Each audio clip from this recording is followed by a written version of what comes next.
there's lots of decisions that you might have to make. Big ones, little ones. Here's what you need to do. Here's what the Word tells us to do. Here's what Jesus did. First of all, pray for wisdom. James 1:5. Pray for wisdom. Godly wisdom. You need godly wisdom in making decisions. Secondly, dive into His Word. Psalm 119, a very long psalm. Way down in verse 105, it says, "Your word is a lamp to my feet and a light to my path." That's God's Word. It shows you the way. God's Word. So you got to dive into His Word. If you're going to make a godly decision, you got to be in the Word. It's amazing how it happens. And I know some of you experienced this before. You're reading the Bible. You could be on a Bible reading plan, or you could have just randomly done the old open it up and do there and start there.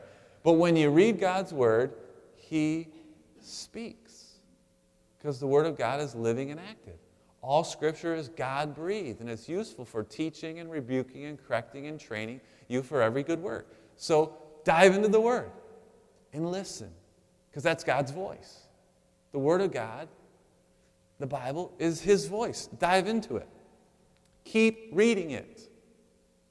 Don't do it once, and if you don't get what you want to hear, okay, you can't go into that. I was listening to a really good Bible teacher, and that was his premise. He was talking about a very controversial subject in Christianity, and his point was that if you come into anything with a preconceived notion, you've already made up your mind based on your own experience or whatever, then the Bible can't teach you anything. He can't do anything. You've got to let the Bible guide you. You've got to let God's Word help you make your decision. And I would say that when it comes to your theology, the things that you believe, you've got to let God's Word do that for you. You can't let your something that happened to you, which is what most people do. Oh, this happened to me, so I don't believe this. Let God's Word help you make decisions in what you believe. Listen to His Spirit that's in you, because the Holy Spirit reveals truth. And when the Holy Spirit reveals truth and you make a decision, or you wait to make the decision, you should have peace. Do you know the passage in Philippians 4, verses 6 and 7? Don't be anxious about anything.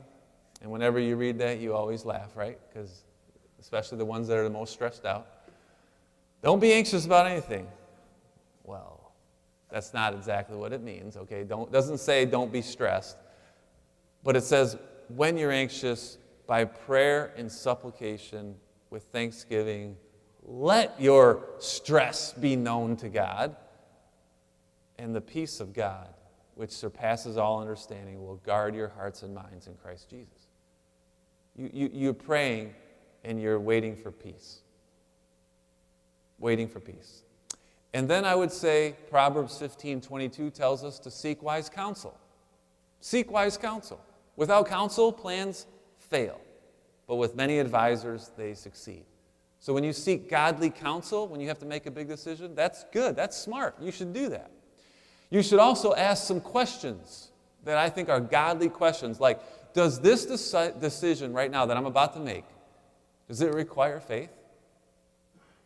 Because Hebrews 11:6 tells us that faith is required to please God. Does this require faith?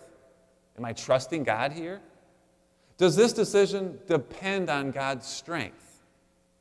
Or am I going to do this in my own strength? Because last time I checked, Philippians 4:13 said, we do all things in Christ who strengthens us. Does it require strength? Does this decision bless others? Micah 6:8 tells us that when we do, what is our main objective as Christians is to walk humbly with God and serve others. Does it bless others?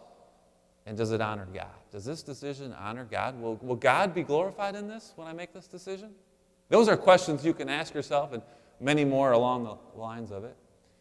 And never, as 1 Thessalonians 5:17 says, never stop praying. Pray without ceasing.